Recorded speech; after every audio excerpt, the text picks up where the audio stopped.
तस्मै श्री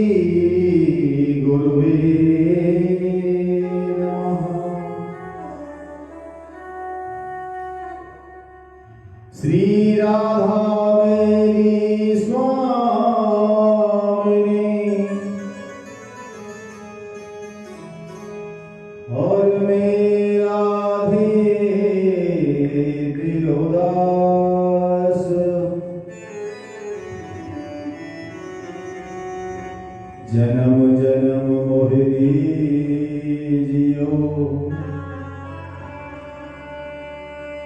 श्री चरणों में वास।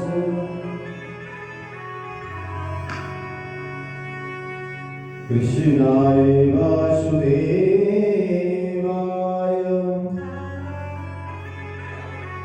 हरे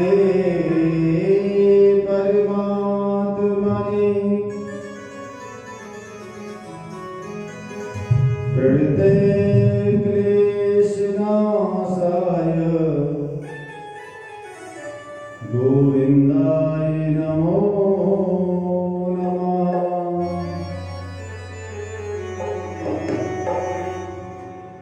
मनोजीवं मारुततुल्यवेगं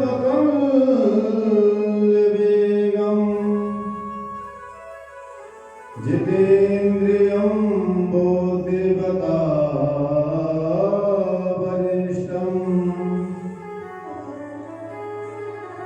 वातात्मजं वानरयोतमुख्यं श्रीरामदूतं शरणं प्रपद्ये। श्रीरामदूतं शरणं प्रपद्ये। श्री गुरु चरण सरोज रज निज मन मुकुर सुधार।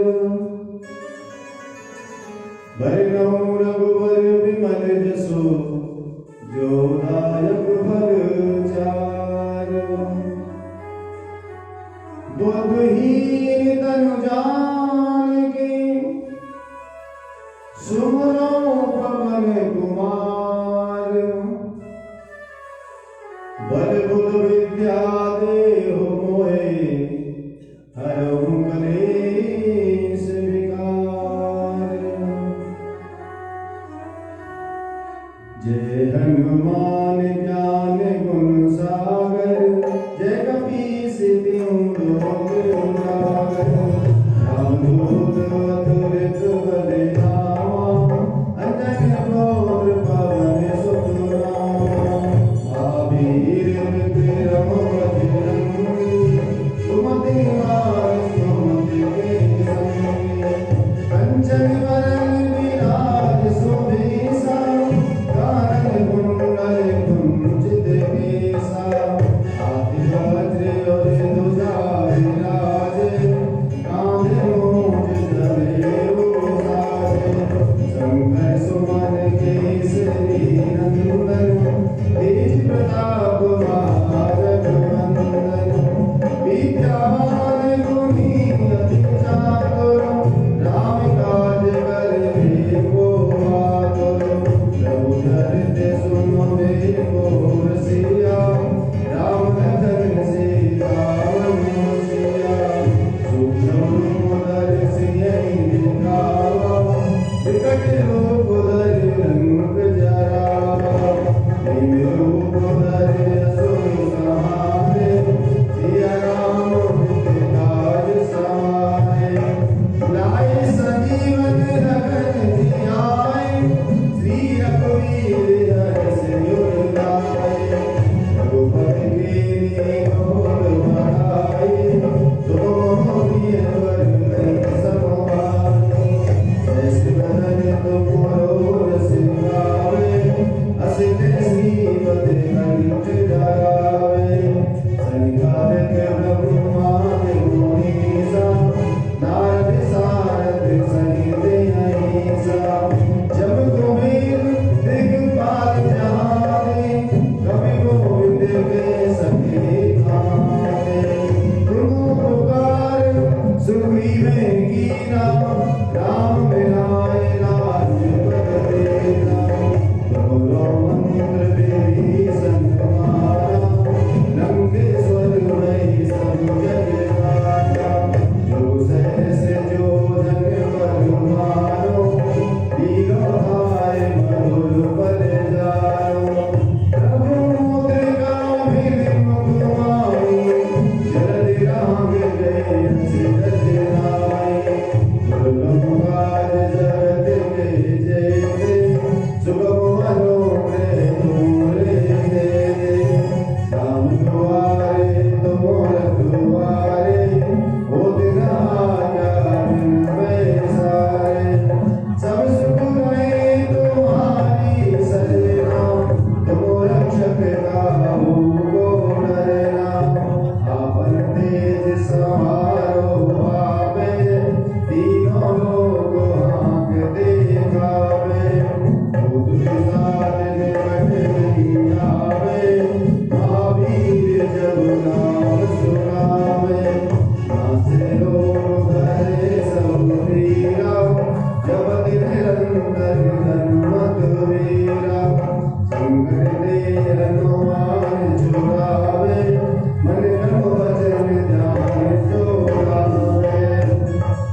पवन तने संकट हरन मंगल मूर्ति रूप राम लखन सीता सहित हृदय बसो सुनो। सियावर राम जय जय राम।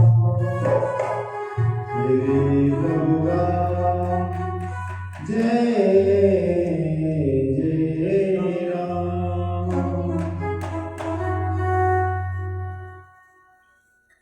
गुरुर्ब्रह्मा गुरुर्विष्णु गुरुर्देवो महेश्वरः गुरुर्साक्षात् परं ब्रह्म तस्मै श्री गुरुवे नमः।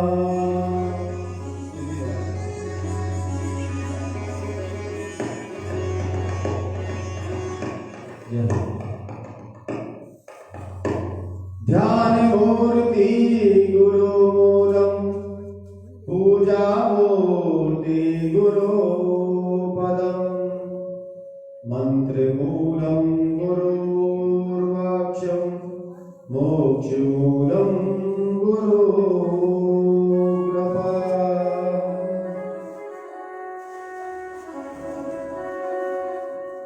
ओ मेरे ऐसा सद्गुरु पाया है मेरा गुरु मोहर साया है। मेरे ऐसा सद्गुरु पाया है मेरे गुरु मोहर साया है। मेरा रोम रोम हर साया है। मेरा रोम रोम हर साया है। मेरे ऐसा सद्गुरु पाया है मेरा रोम रोम हर साया है। मेरे ऐसा सद्गुरु पाया है मेरा रोम रोम हर साया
श्री सुखदेव भगवान की जय, श्री राधा रानी की जय। जय जय श्री राधे, जय जय श्री राधे, जय जय श्री राधे श्याम। एक बार फिर एक सूचना देते हैं सभी कॉलोनी निवासियों से, माताओं बहनों से, भाई बंधुओं से, कृपा करके कथा मंडप में आने का कष्ट करें। ब्रज महाराज अपने आसन पर विराजमान है। सभी भक्त शीघ्र कथा मंदिर में आने का कष्ट करें। आदरणीय विराजमान ब्रज महाराज से लोग श्री राधे।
आज कथा का पंचम दिवस है और भगवान कल इस कथा के मध्य में प्रकट हो चुके हैं, प्रादुर्भाव हो चुका है भगवान का।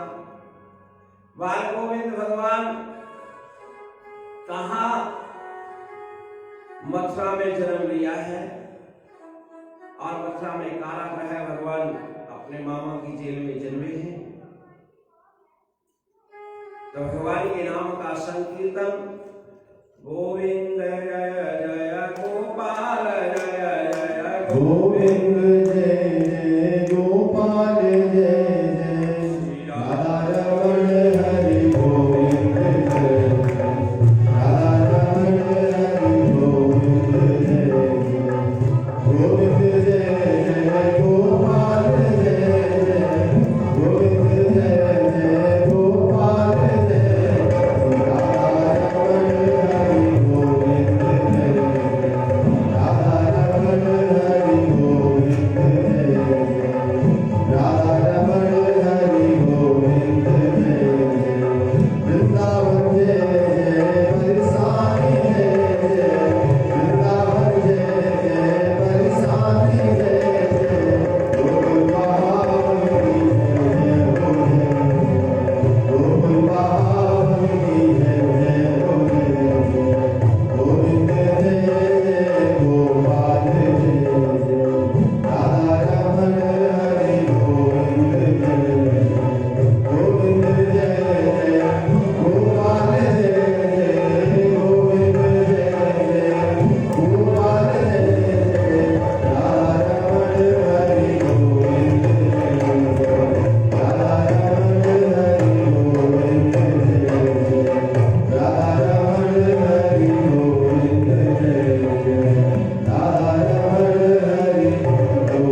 प्रसंग चलता है।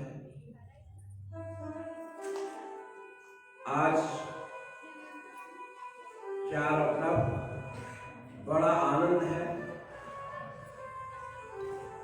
साक्षात भगवान का स्वयं अवतरित हुए हैं। तो जहां भगवान का प्रादुर्भाव होता है तो यहाँ आनंद की कोई कमी नहीं रहती। सुखदेव जी महाराज कहते हैं कि बाबा आनंद के यहाँ संत आदि आए, संतों का बड़ा आदर सत्कार बाबा नंद ने किया और बाबा नंद तो सो आशीर्वाद देने लगे, पुत्रवान भव। अब पुत्रवान भव का जब आशीर्वाद संतों के द्वारा मिला, बाबा नंद कहते हैं महाराज जी आप क्या आशीर्वाद दे रहे हैं? अरे मैं 90 साल का डोकरा हो गया, इस अवस्था में पुत्रवान भव का आशीर्वाद आप दे रहे हैं। संत महात्मा कहते महाराज बाबा नंद आप तो संतों की वाणी है, ये तो भगवान अवश्य पूर्ण करेंगे और जो हमारे मुख से निकला है तो अब तो पुत्र तो अवश्य हो आपके यहाँ होगो। भगवानंद कहते अब तक इतनी अवस्था में तो पुत्र भयो ना, पर महाराज जब आप कह रहे हैं तो बताओ आपकी सेवा क्या करूं? संत कहते हैं कि बाबा रोजाना मार्ग पर रौड़ी चल रहे तो संतों की सेवा हो रही है। बाबा के यहाँ उत्सव की तैयारी हो रही है कि संतों का आशीर्वाद है। अपनी बहन सुनंदा आदि को भी बाबा ने बुला लिया है। भगवान के नंदोत्सव गोकुल में नावा नंद के यहाँ है। अब बाबा के यहाँ जब तैयारियां हो रही है तो बाबा सुनंदा रात्रि में जब शयन कर रही है तो अपनी भाभी यशोदा की तरफ देखती है, उसके शयन कक्ष में देखती है।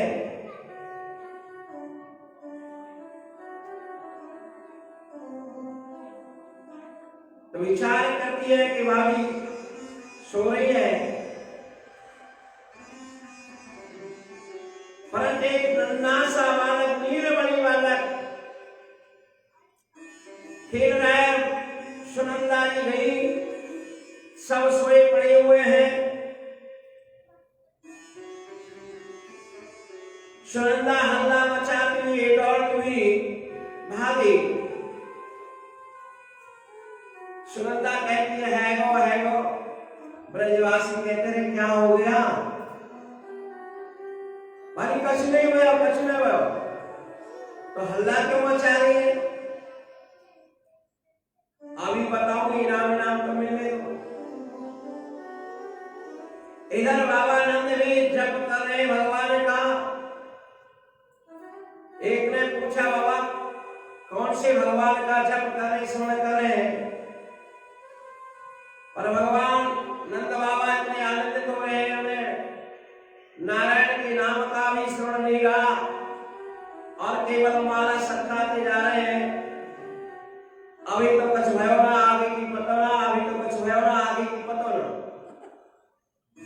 अभी कुछ हुआ नहीं और आगे की पता नहीं है। ब्रज भाषा में बाबा नंद अपनी बात कर रहे हैं। इतने में सुनंदा जी आती है, हल्ला मचाती है, भैया कहाँ है?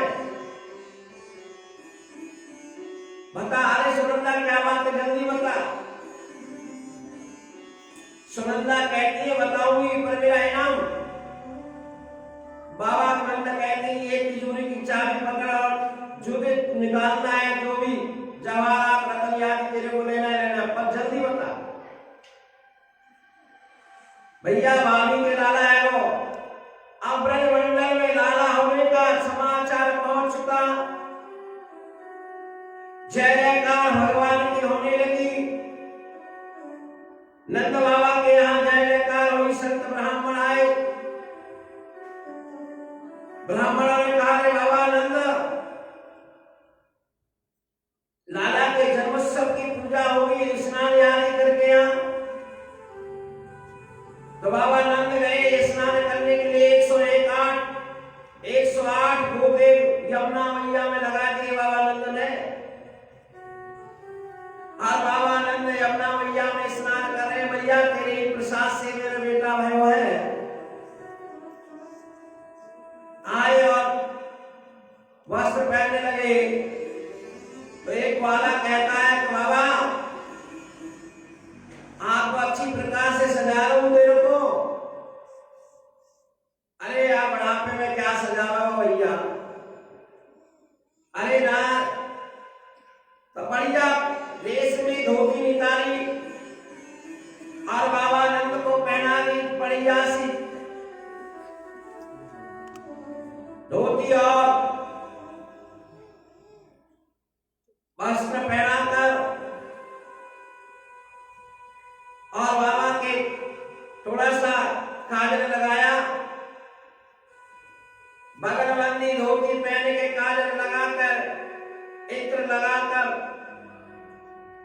अब बाबा नंद से मजाक कर रहे हैं गोपालों। अरे बाबा देख तो रहे शीशा में। शीशा में जब बाबा ने अपना मुखमंडल देखा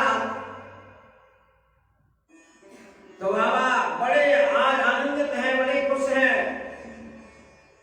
चेहरा बड़ा प्रसन्नचित्त दिखाई दे रहा है। बड़ी मुस्कान चेहरा पर है। अब चेहरा पर जब मुस्कान दिखाई दे रही तो बाबा से गोपाल पूछते हैं। छोरा ने पूछ रही, अरे बाबा, अरे नहीं तू बता तो है कैसा लग रहा है। भाई सही सही बता दूं। भाई हाँ बाबा सही सही बता। भाई आज तो ऐसा लग रहा हूं जैसे जिस दिन मैं विवाह करने गया था। इतनी खूबसूरती, इतना वो। सुखदेव महाराज कहती राजन भगवान के ब्रज गोकुल में जब ब्राह्मण देवताओं ने बाबा नंद से पूजा प्रारंभ करी तो बाबा से कहे बाबा जल चढ़ा दे। तो जल की जगह बाबा दूध चढ़ा दे। और बाबा से कहे बाबा चावल चढ़ा दे। चावल की जगह बाबा शक्कर चढ़ा दे। तो ब्राह्मण देवता कहते हैं बाबा तेरा ध्यान यही है तो और दूसरी जगह पूजा ठीक से कर। तो बाबा कहते हैं भैया ब्राह्मण देवता और नाराज तो तुम हो, पर इस समय तो मेरा मन अपने लाला के दर्शन के लिए लग रहा है। कब मैं लाला का मुखमंडल देखूं, कब दर्शन करूं। तो मुखमंडल देखने के लाला के तो ब्राह्मण देवताओं ने कहा कैसा कर तू संकल्प कर दे बाबा, बाकी पूजा का विधान हम कर लेंगे। तो ब्राह्मण देवताओं को 2 लाख गऊ की धेनुओं का संकल्प बाबा नंद ने कर दिया। और ब्राह्मण देवता भगवान की निमित्त पूजा कर रहे, स्वास्थ्य वासन आदि कर रहे हैं। और पूजा ब्राह्मणों ने जब प्रारंभ कर दी, भगवान नंद बाबा दौड़े हुए घर की तरफ गए। ब्रजमंडल ब्रजवासी आ रहे, झूमते हुए, नाचते गाते हुए। दधियाओं के माट, माखन के माट लेते हुए, दुर्वार हल्दी लेते हुए। तो सुखदेव जी महाराज कहते हैं कि ब्रजवासी भगवान नंद बाबा से कहते हैं बाबा दर्शन है का। अरे लाला भाई तो मैं जब घर की तरफ जाता हूँ तो कभी कह देते अभी बाबा तुम्हारा नंबर नहीं है दर्शन करने का। तो ब्रजवासी एक छोरा कहता है अरे बाबा ऐसे दर्शन नहीं होंगे, अरे लाला के दर्शन के लिए बाबा नाचना पड़ेगा। बाबा कहते हैं कि मैं अब तक मेरे पे नाच रहे, अब 90 साल की उम्र में तुम नचवाओगे तो बाबा दर्शन नहीं होंगे।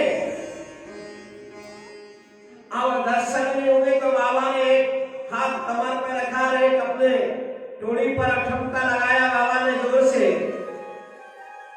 इतने में एक बाबा का ग्वाल वाला मित्र आया, दही का माट लिए हुआ आया हुआ था वो ग्वाल वाल, और इतना आनंदित हो गया उस अपनी सुगंध भूल गया। बाबा के नाच देख के पूरा दही का माट बाबा के ऊपर ही उड़ेल दिया। अब बाबा के ऊपर पूरा दही का माट उड़ेल दिया तो बाबा नीचे से ऊपर तक तराबोर हो गए भीग गए दही में। बाबा कहते वाह भैया, तेने तो हमारा सारा ही काम बिगाड़ दिया। अरे अभी इतनी अच्छी रेशमी धोती और बगलबंदी मांगी, अब एक ने दही का माट उड़ेल लिया तो दूसरे ने कहा बाबा दर्शन तभी होंगे। तो अनेक अनेक प्रकार के दहियों के माटों को भगवान के द्वार में फैला रहे। आज साक्षात ऐसा लगता है भगवान का साक्षात क्षीर सागर वृंदमंडल गोकुल में आ गया, नंद भवन में आ गया हो।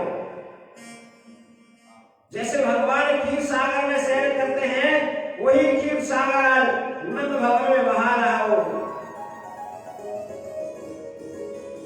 सुखदेव महाराज कहते हैं लीला के दर्शन कर लो।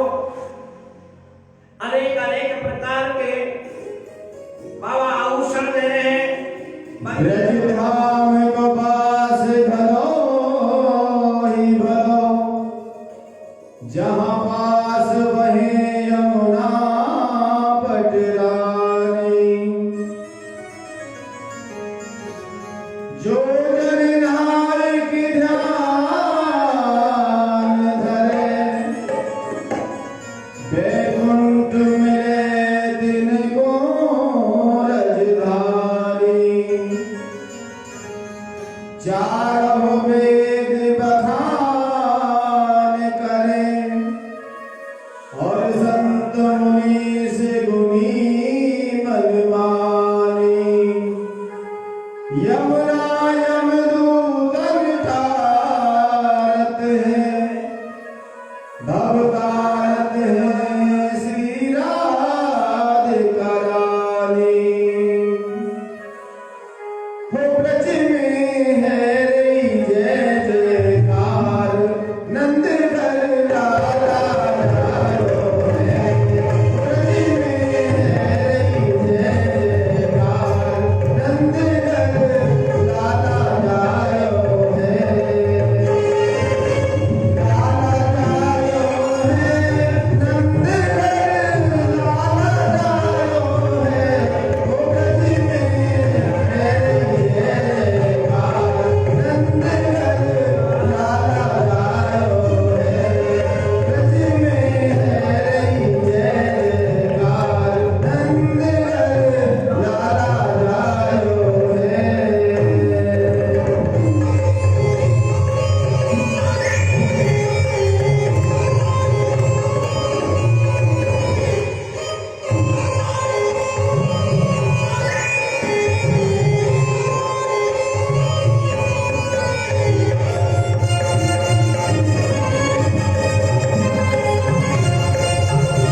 हल्दी गुलवा आदि का मिश्रण ब्रजवासी आनंद मगन होकर नाच कूद रहे, गा रहे हैं।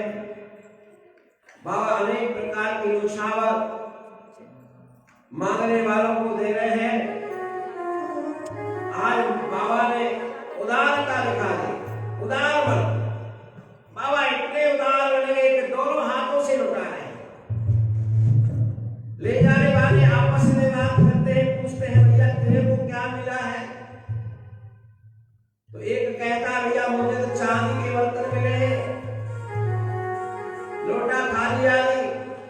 दूसरा कहता है कि मेरे को तो सोने के बर्तन मिले हैं। अब जिसको चांदी के बर्तन मिले वो चांदी के बर्तन छोड़कर सोने के बर्तन के लिए पहुंच गया मालिक कौन से गेट नंबर पर गेट नंबर 5 से मिलने सोने के बर्तन। अब सोने के बर्तन लेके आया, दौड़ कर आया और पूछने लगे अरे भैया तेरे को क्या मिला है? तो एक कहता है मुझे तो हीरे की अंगूठी मिली है, जवाहरात मिले हैं। अब इससे सोना मिला तो छोड़कर हीरे जवाहरात के लिए दौड़ना है। अपनी अपनी वस्तु को दूसरे को प्रदान करते हुए एक दूसरी वस्तु के लिए दौड़ रहे हैं। बाबा आनंद इतने उदार हैं और इतनी उदारता में बाबा आनंद का नंदोत्सव खूब धूमधाम से हुआ। तो बाबा को ध्यान आया रे भैया आपके तो हमने इनकम टैक्स नहीं चुकाया। कंस के यहाँ इनकम टैक्स भरने जाते हैं, कर्ज भरने जाते हैं। अरे डेट भी निकल गई, तारीख भी निकल गई है, तो गोपालों तुम उत्सव मनाओ और मैं कंस के मथुरा जाकर कर जमा करके आता हूं।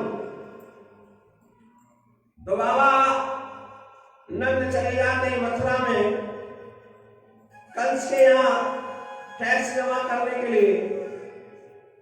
और टैक्स जमा करके जब वापस आ रहे हैं तो वसुदेव जी को नजर पड़ जाती है। वसुदेव जी कहते हैं बाबा नंद आज यहाँ मथुरा में कैसे घूम रहे हैं?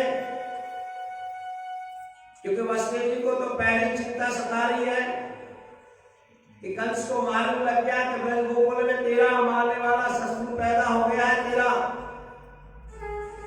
क्योंकि आकाशवाणी ने बोल दिया था। और बाबा यहाँ घूम रहे आराम से। मैं बाबा की जिम्मेदारी में सुरक्षा में अपने बेटे को छोड़ के आया वहां। तो बाबा को बुलाकर कहा अरे बाबा मैं ज्योतिष का बड़ा पंडित हूं और मुझे लगता है तुम्हारे समय ग्रह ठीक नहीं चल रहे। आप जल्दी अपने ब्रज गोकुल वापस लौट जाइए। तुम्हारे ब्रज गोकुल में कोई संकट आने वाला है। और सब ठीक है? अरे बाबा तुमने तो नहीं बताया पर हमें मालूम लगी तुम्हारा बेटा हुआ है, लाला हुआ है। अब बाबा कहते हैं नंद बाबा वसुदेव जी से भैया क्या बताऊं, बुरा मत मानो। मैंने तो सुना मथुरा में जो आकाशवाणी में जो कन्या उड़ गई थी तो उसने कहा रे कंस तेने देवकी के 6 पुत्रों का वध कर दिया है और 6 पुत्रों के वध के बाद में 8वां पुत्र जो काल है तेरा वो ब्रज गोकुल में हो गया है। तो मैं वास्तव में आपके दुख के कारण अपनी प्रसन्नता की बात ही नहीं कर रहा। मित्र वही होता है कि अपने मित्र के दुख में दुखी हो। जेना मित्र होए दुख होए दुखारी तने विलोकत पातक भारी। जो मित्र के दुख में दुखी नहीं हो उन्हें विलोकी यानी देखती पातक लगता है, पाप लगता है। तो वास्तविक मित्रता क्या है? बाबा वसुदेव जी ने अपने दुख को प्रकट नहीं किया बाबानंद से, और बाबानंद अपनी खुशी को प्रकट नहीं कर रहे वसुदेव जी के साथ में, क्योंकि बेचारे इतने दुखी हैं। परंतु दोनों की भावना एक दूसरे की प्रसन्नता को बांटना है, खुशी को बांटना है।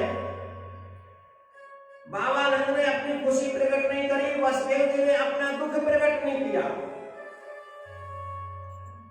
तो भगवान सुखदेव जी महाराज कहते हैं राजन, तो बाबानंद ब्रज गोकुल के लिए आ रहे हैं। इधर ब्रज गोकुल में ब्रज 84 कोस से सभी गोपवालों गोपिकाएं, 84 कोस का ब्रज है, 84 गज के लहंगा पहन के ब्रज गोपी आ रही है मांगलिक कार्यों के लिए। और 84 गज का लहंगा आज तो कोई पहन ही नहीं पाएगा, कितना भारी हो जाता है वो। पहले गोपियां 84 गज का लहंगा पहनती, तो 84 गज का लहंगा पहन के मंगलिक कार्य के लिए आ रही है। और मामा कंस ने पूतना को भेज दिया है। पूतना भी इतना सुंदर श्रृंगार करके आ रही है, आज ऐसा लगता है साक्षात कोई लक्ष्मी आ रही हो। इतना बहुत भव्य सुंदर श्रृंगार किया है पूतना ने। और जब गोपियों के झुंड में जा रहे हैं तो पूछ लिए कहां जा रही हो आप, कहां है? कि बाबा नंद के यहाँ उत्सव है और उत्सव में जा रहे हैं, बाबा नंद के यहाँ लाला हुआ है। तो पूतना भी उन गोपियों के साथ चल रही है। अब पूतना गोपियों के साथ बाबानंद के भवन में आ गई। सब गोपियां आकर अपने भेंट मैया यशोदा को प्रदान करती है। तो पूतना समझ गई यही यशोदा है, और यशोदा शिकारे पूतना ने कहा बधाई हो यशोदा, तेरे लाला भाई हो, बधाई हो। मैया यशोदा कहती है बधाई हो। अरे आपने पहचाना नहीं क्या मैं आपकी बहन हूं? मैया यशोदा कहती है आज तो इस बहन के मैंने दर्शन नहीं करे, ये कहां से कौन सी बहन आ गई? पर होगी कहीं कोई दूर की मामा फूफा की या तो और किसी रिश्ते की। रिश्ते तो बहुत लंबे होते, तो वह होगी कहीं दूर की। आज के समय भी जैसे पूतना ने कहा मैं आपकी बहन लगती हूं बहुत दूर रिश्ते की, तो आज के समय बहुत से ठग लोग, हो सकता है आप उन ठगों के, शायद हो सकता है आपके पास भी कोई फोन आया हो। आज के ठग पूतना की तरह कहते कि मैं दूर का कोई मामा हूं, कि दूर का कोई मौसा हूं, कह रहे मेरे को पहचाना नहीं था क्या? मोबाइल पर आज ऐसे बहुत ठगों के मैसेज या आपको फोन आते होंगे, तो दूर के रिश्तेदारों से सावधान रहना जब तक आप खुद अपनी प्रकार से जान न जाए, क्योंकि उनका केवल काम ही है आपको ठगने के लिए। बड़ा खेल चल रहा है आज के समय में ये सारा। तो पूतना ने भी कहा यशोदा मुझे पहचाना नहीं, मैं तेरी बहन हूं। अब मां यशोदा विचार करती है कि मैं अगर इससे कह दूं कि मैंने नहीं पहचाना तो ये विचार कहां से आई है, कैसे आई है, और ये सोचेगी मेरा अपमान कर दिया या इसको अच्छा नहीं लगेगा। कि यशोदा का मतलब ही दूसरे को यश देना। यशोदा यश प्रदान करने वाली। तो मैया ने विचार किया, हो सकता है कोई बहन होगी रोज की रिश्ते नाते की, कोई बात नहीं, आज तो मेरे लाला के दर्शन के लिए है, कोई बात नहीं। तो पुतना जब भगवान की बात करती, लाला कहाँ है, देव दर्शन करा रहे। तो मां यशोदा ने कहा, मैंने अभी लाला पालने में सुनाया है, जाके देखा दर्शन करना। अब पूतना चली गई, भगवान पालने में सोए हुए हैं। अब पालने में सोए हुए भगवान ने पूतना को देखकर नेत्र बंद कर लिए। यहां संत अनेक प्रकार की अपनी अपनी व्याख्या करते हैं। एक संत कहते हैं, अपना अपना रस प्रेम है संतों का, आज से लेकर और विशेष कल तक की जो लीला है वो रस और प्रेम की लीला है। ब्रज की लीला में रस ही है, सबसे ज्यादा प्रेम ही है। जहां प्रेम नहीं वहां ब्रज नहीं, भाव नहीं तो भगवान नहीं। तो प्रेम की लीला भगवान के ब्रज मंडल की है। तो पहले नेत्र बंद किए, विचार किया संतों ने, अपने भाव प्रकट किए कि भगवान ने इसलिए नेत्र बंद कर लिए हो, आज ये पुतना मौसी आई है, मेरा जो जन्म यहां हुआ, मैं जो अवतार ग्रहण किया है, वो तो अवतार का मेरा कारण, मेरा अवतार ग्रहण करने का हो कि ब्रजमंडल में माखन दूध नहीं खाऊंगा। ब्रजमंडल में माखन का भंडार है और बाबा नंद के यहाँ 9 लाख धेनु है, और यहाँ माखन की जगह सबसे पहले क्या मिलता है, जहर, विष मिल रहा है। पूतना मौसी क्या कराने आई है, विषपान कराने आई है। तो भगवान ने इसलिए नेत्र बंद कर लिए। दूसरे संत कहते नहीं नहीं, इसलिए नेत्र बंद नहीं किए भगवान ने। भगवान ने नेत्र बंद कैसे कर लिए? भगवान ने इसलिए नेत्र बंद कर लिए, तो भगवान विचार कर रहे हैं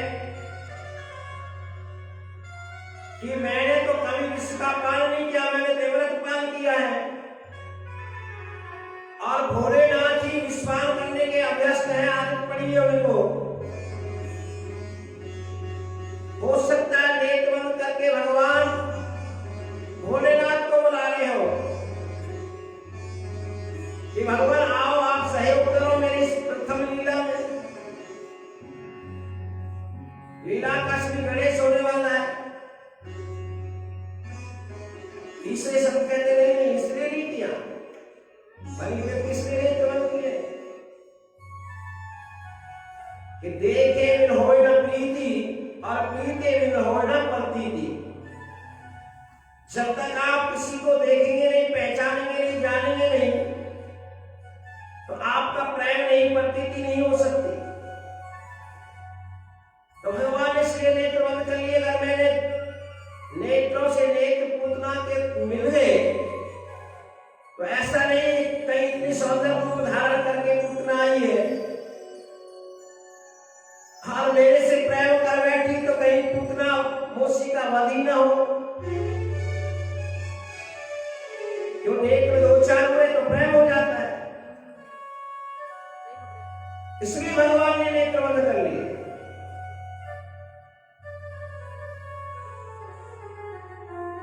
दूसरे संत कहते नहीं, भगवान इसलिए नेत्र बंद नहीं कर रहे, मैंने किसलिए किया? भगवान विचार करें कि इस पूतना मौसी को कौन से धाम में पहुंचाऊं।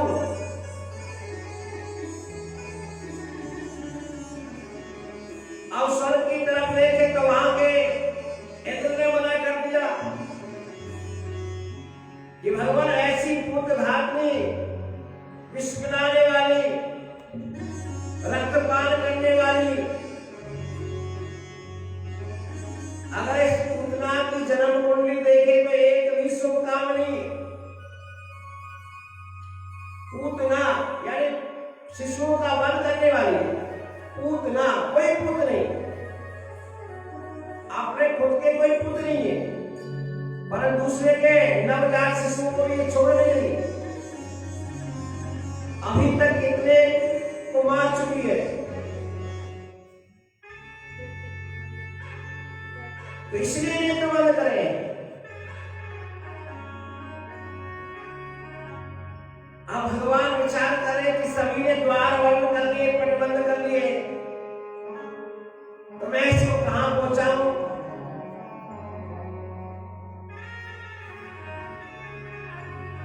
तो सुखदेव महाराज कहते हैं इतने में भगवान सोचने विचार कर रहे थे अपने नेत्र बंद करके लीला के लिए।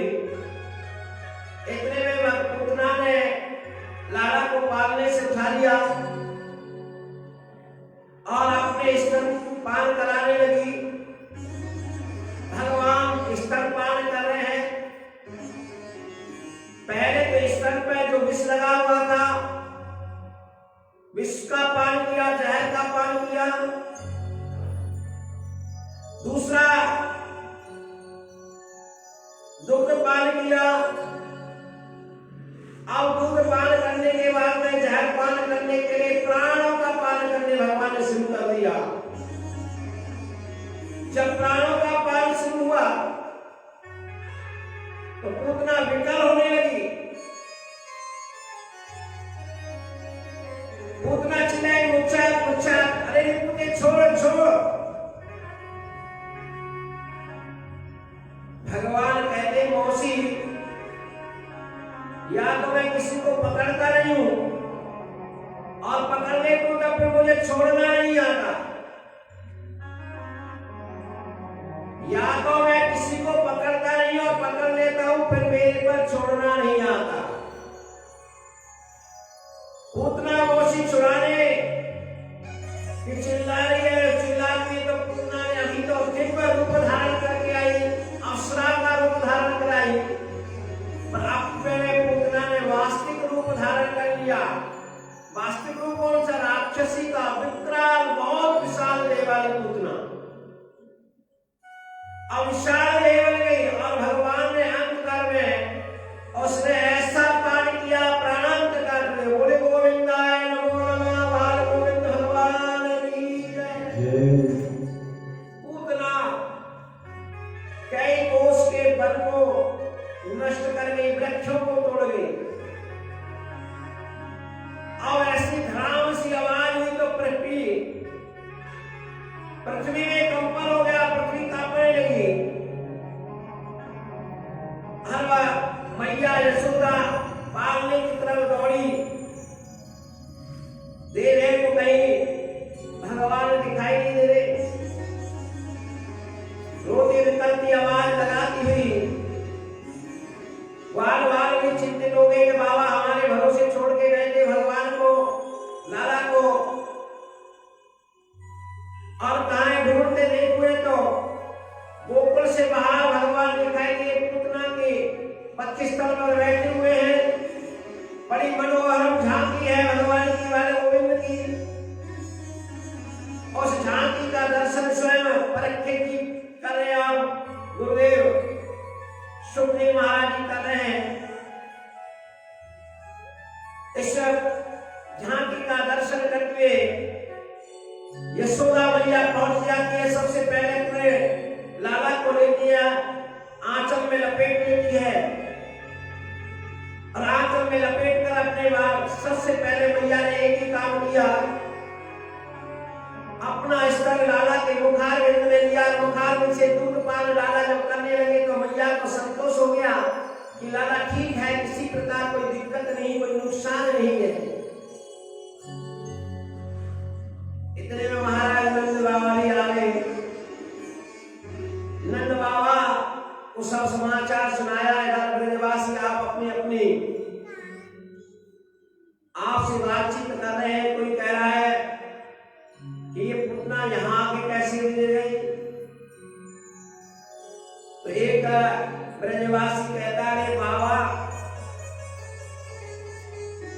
ये पूतना लाला को लेके दौड़ी होगी और दौड़ी होगी तो लाला भार नहीं समझ पाए होंगे, गिर गई। तो दूसरा गोपवार कहते हैं नहीं भैया ऐसे नहीं है, अरे पूतना दौड़ के गिरती तो मौके वाला गिरती, तो लाला के बक्षस्थल पर बैठा हुआ है। तो अनेक अनेक प्रकार की बात ब्रजवासी कर रहे हैं अपने अपने अनुसार। तो बाबा इनसे कहते बाबा पूतना तो मर गई, अब कैसे मरी, किस प्रकार से मरी? बाबा कहते अरे भैया मैं मथुरा से आया, मैं समझ को वसुदेव जी बड़े पक्के जोशी हैं, उन्होंने पहले मेरे से बता दिया था कि तेरे गोकुल में कोई संकट आने वाला है। मान गया हुआ है वसुदेव जी को,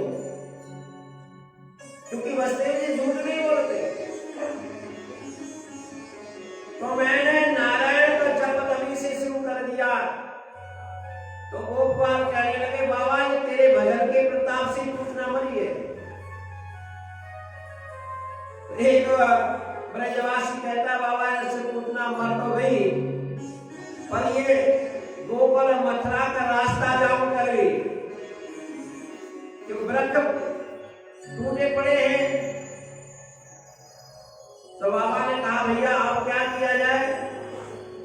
तो बाबा ने कहा अपने अपने घर से कुल्हाड़ी और फरसा लेके आओ और इसके बहुत लंबे लंबे हाथे को काटो और जितने भी वृक्ष टूटे पड़े हैं और वृक्षों के ऊपर इसे रखो और उसके ऊपर भी वृक्ष लगा लो और भैया संस्कार कर दिया। जैसी पूतना का संस्कार किया और पूतना के संस्कार करने के बाद में पूरा ब्रजमंडल 84 कोस में बहुत दिव्य सुगंध हवा महकने लगा पूरा ब्रजमंडल।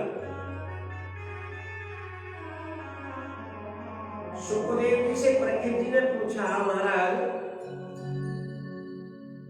पूतना बाल घातनी, विषपान कराने वाली, पाप कर्म करने वाली, रक्तपान करने वाली, कोई तो ऐसा गुण नहीं दिखाई दिया। और इतने कोई गुण ना दिखाई देने के बाद में भी उस पूतना में दाह संस्कार के समय इतनी सुगंध कैसे आ रही थी? सुखदेव जी महाराज कहते जिनके स्वयं वक्षस्थल पर भगवान बैठ के स्तनपान किया हो तो उसके इस शरीर से सुगंध नहीं निकलेगी, कोई दुर्गंध तो आएगी। और भगवान ने कौन सा धाम पहुंचाया? गोलोक धाम, अपने धाम पहुंचा दिया भगवान। भगवान ने अपने धाम को जो माता अपनी यशोदा की जो गति है वो गति पूतना को प्रदान कर दी। कोई भी भगवान के प्रति द्वेष रखने वाली, ईर्ष्या रखने वाली, कोई शुभ कर्म करने वाली नहीं, फिर भी मां जैसी गति पूतना को भगवान ने प्रदान कर दी। कितने दयालु है भगवान कृष्ण। भगवान की कोई ऐसा दयालु हो ही नहीं सकता। अरे वो दयानिधि कब कौन से गुण पर लीन जाए, कब कौन सा गुण आपका उन्हें प्रसन्नचित्त कर जाए, कोई पता नहीं।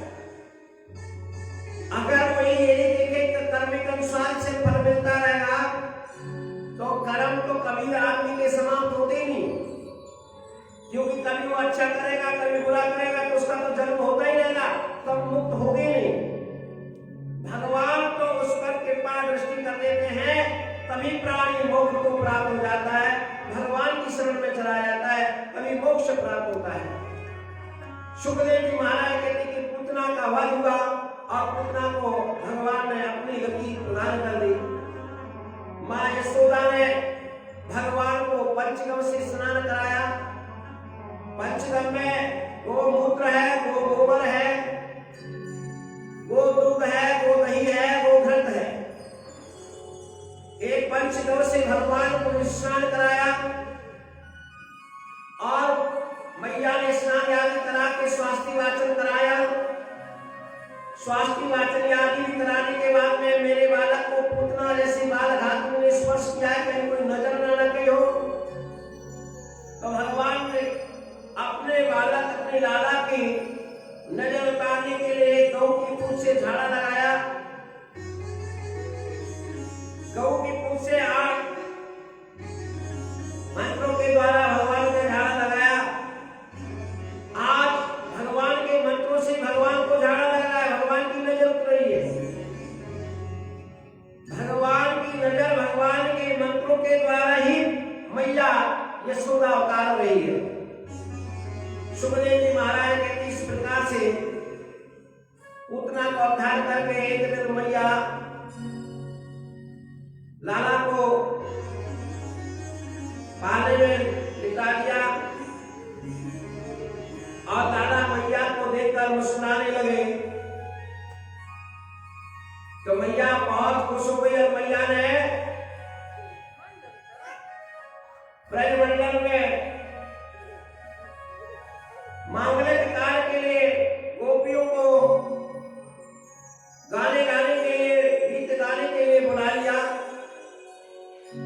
बुलावा भेजकर अब गोपियां गीत आने लगी तो मैया कहती है कि मैंने अभी अपने लाला को सुनाया है, आप ज्यादा आवाज मत करो, धीरे धीरे बोलो।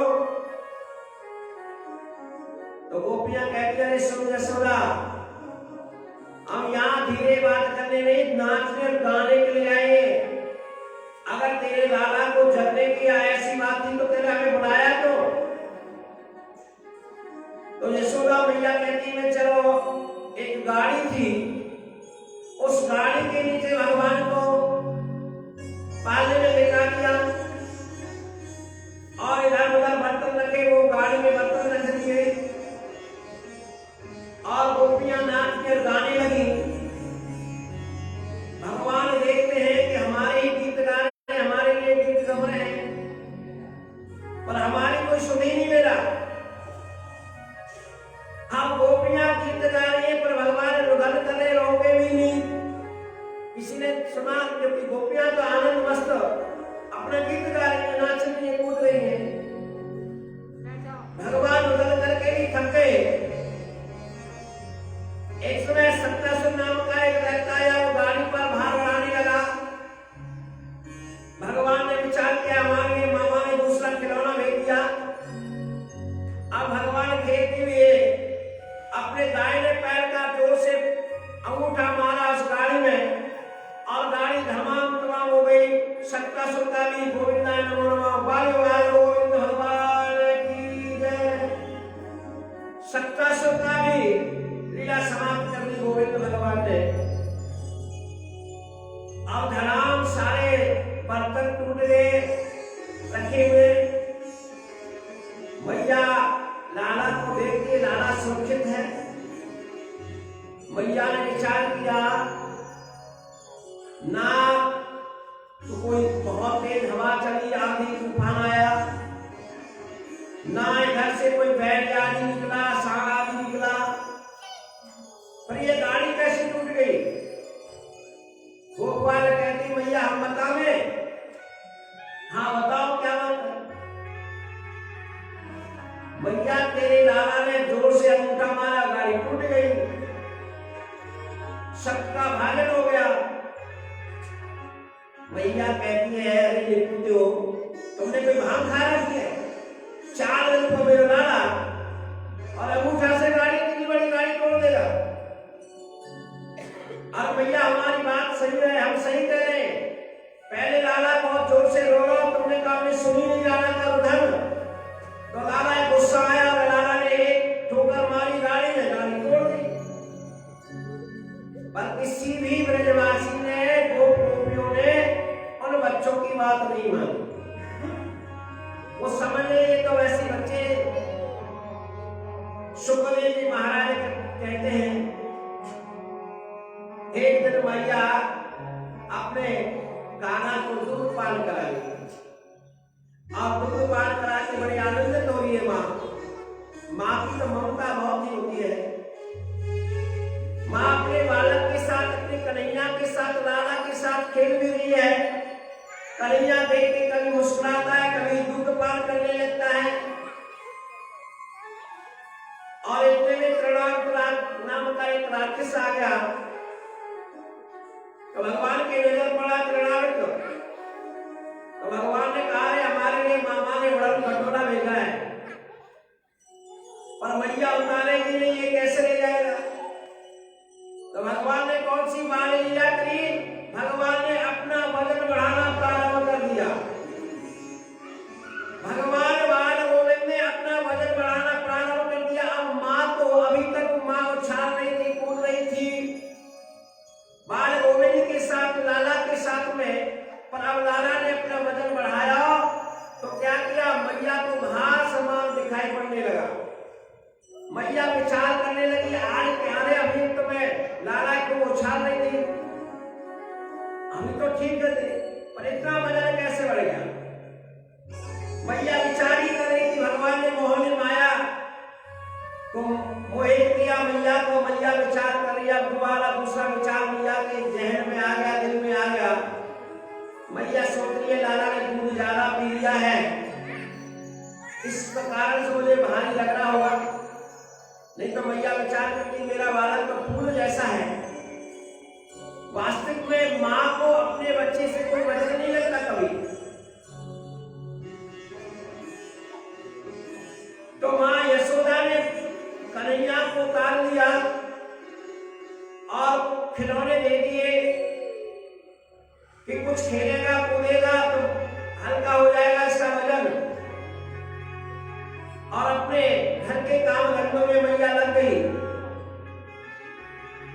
अब मैया काम धंधों में लग गई, इधर प्रणाम का आया अंधकार सा बनाकर और भगवान को उठा लिया। अब भगवान को उठा लिया, पूरा ब्रजमंडल घुमा लिया, छिपी गली पीली गली सारी गलियों में सारे जगह भगवान को घुमाता रहा। जब मथुरा की तरफ लेके चलने लगा तो भगवान ने अपना वजन बढ़ा दिया। और त्रिनावत राक्षस को एहसास हो रहा है, महसूस कर रहा है त्रिनावत राक्षस कहीं ऐसा तो नहीं मैं बच्चे के धोखे में किसी काले पत्थर को उठा लाया हूं। भगवान कह रहे अरे वाह मूर्ख, मेरे भक्तों पत्थर में भी मेरा दर्शन करते हैं। मेरे भक्त मेरे को पत्थर में भी मेरा दर्शन करते हैं, ठाकुर जी का दर्शन करते हैं। और तू साक्षात मेरे में पत्थर समझ रहा है, चल तुझे मैं पत्थर पे ही पटकता हूं।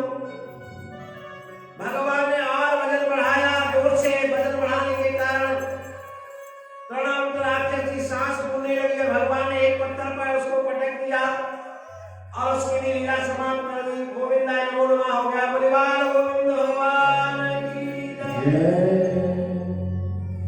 अब भगवान एक माह के हो चुके हैं। भगवान के आज नंद बाबा के यहाँ नंदोत्सव रविवार का दिन है। तो नंद बाबा के उत्सव को नित्य प्रकार मैया यशोदा को कोई बहाना मिल जाए, लाला करवट ले तो सब, लाला मुस्कुरा ले तो सब नित्योत्सव रहेगा। तो आज एक माह के लाला हो गए हैं सूर्य दर्शन कराने के लिए रविवार के दिन। तो आज सभी ब्रज गोपिकाएं कैसी पोशाक कैसे वस्त्र धारण करके लाल वस्त्रों में है, क्योंकि रविवार का दिन है।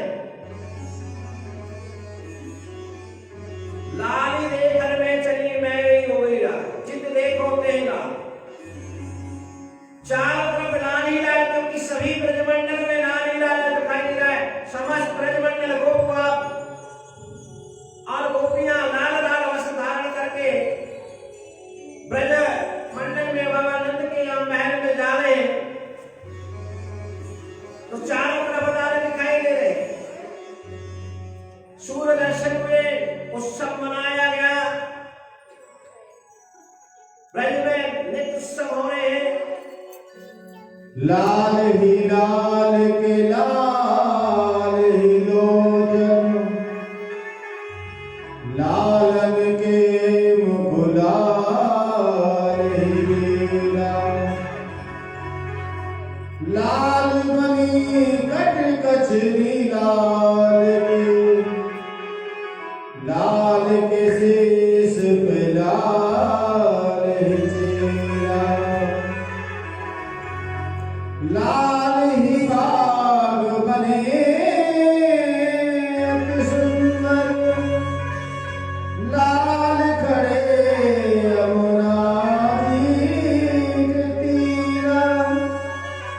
गोविंद यो प्रभु शोभा बखानत, लाल के कंठ विराज हीरा।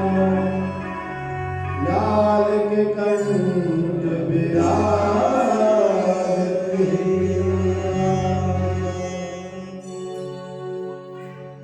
तो भगवान चारों तरफ इस प्रकार की वेशभूषा, वातावरण। सुखदेव जी महाराज कहते कि अब अन्नप्राशन विधि हुई। हमारे यहाँ 16 प्रकार के संस्कार हैं सनातन धर्म में।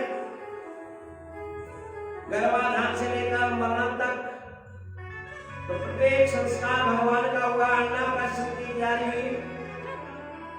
आज बहुत स्वादिष्ट भगवान को खीर बनाई गई और खीर का अन्नप्राशन किया। अन्नप्राशन में आज अनेक प्रकार के खिलौने भी बाबा नंद ने रखे। अपने अपने मन के अनुसार बच्चे अपने खिलौने चुन ले।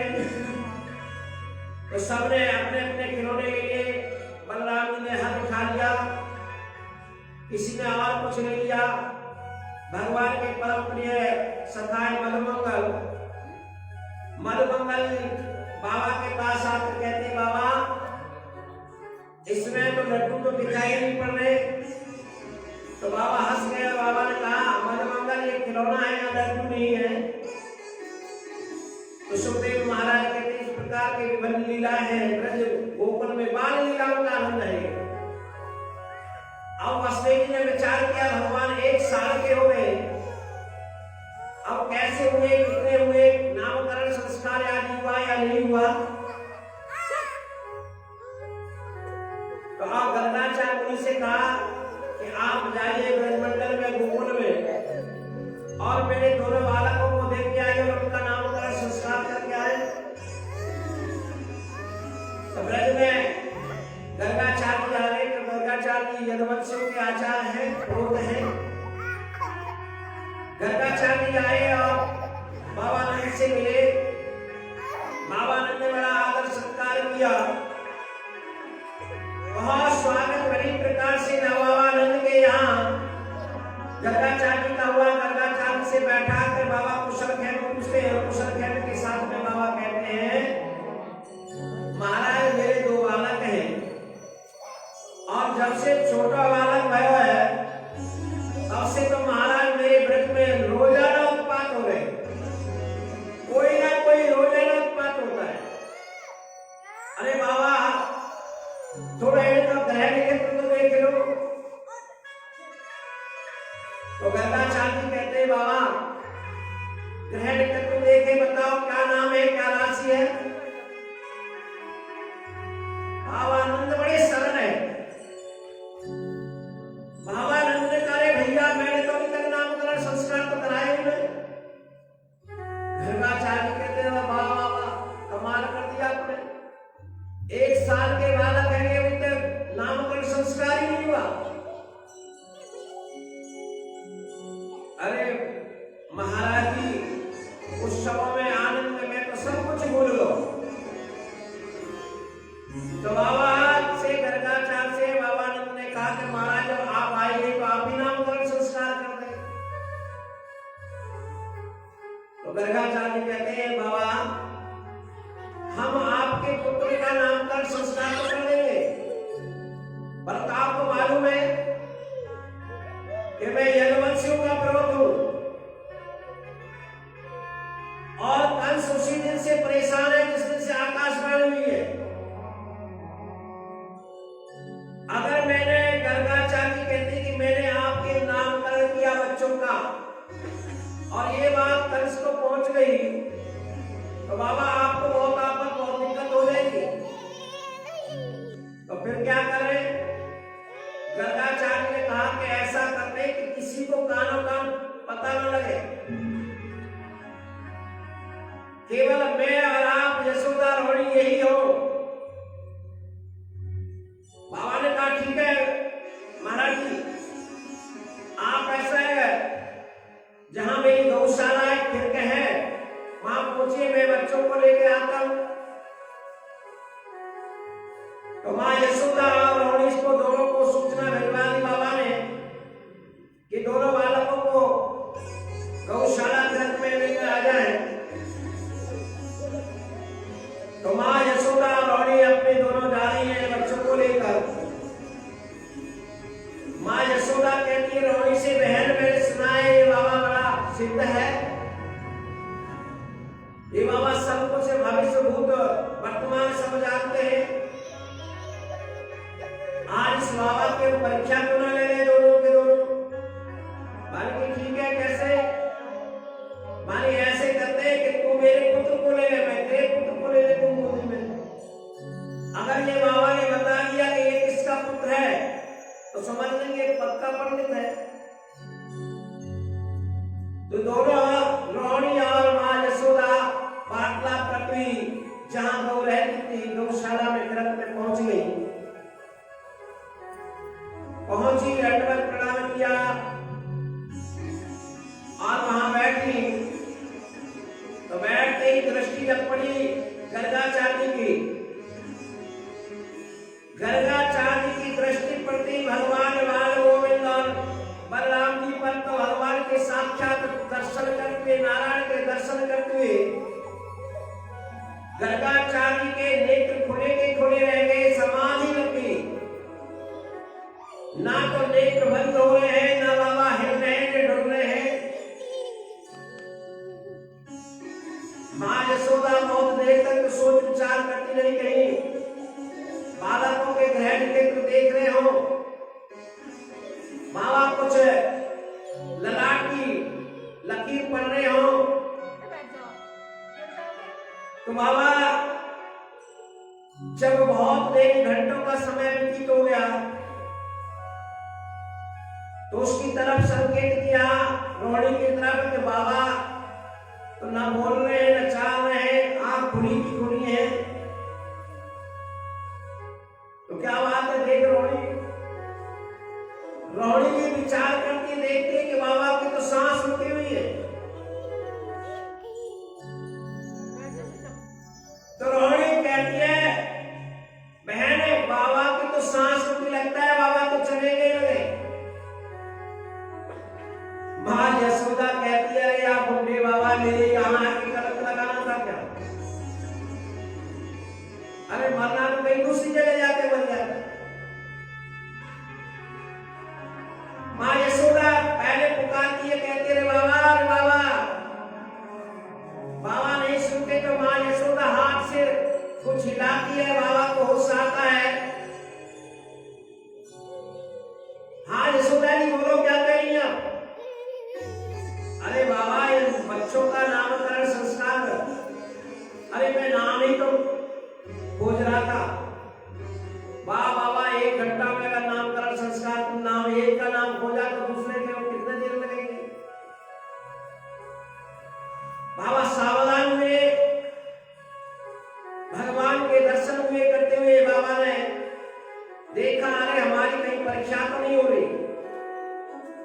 बाबा ने विचार किया रे ये तो हमारी परीक्षा हो रही है। बलराम जी यशोदा जी की गोदी में है और कन्हैया रोहिणी की गोदी में है। तो बाबा ने नामकरण संस्कार के लिए सबसे पहले कहा यशोदा ये रोहिणी नंदन है,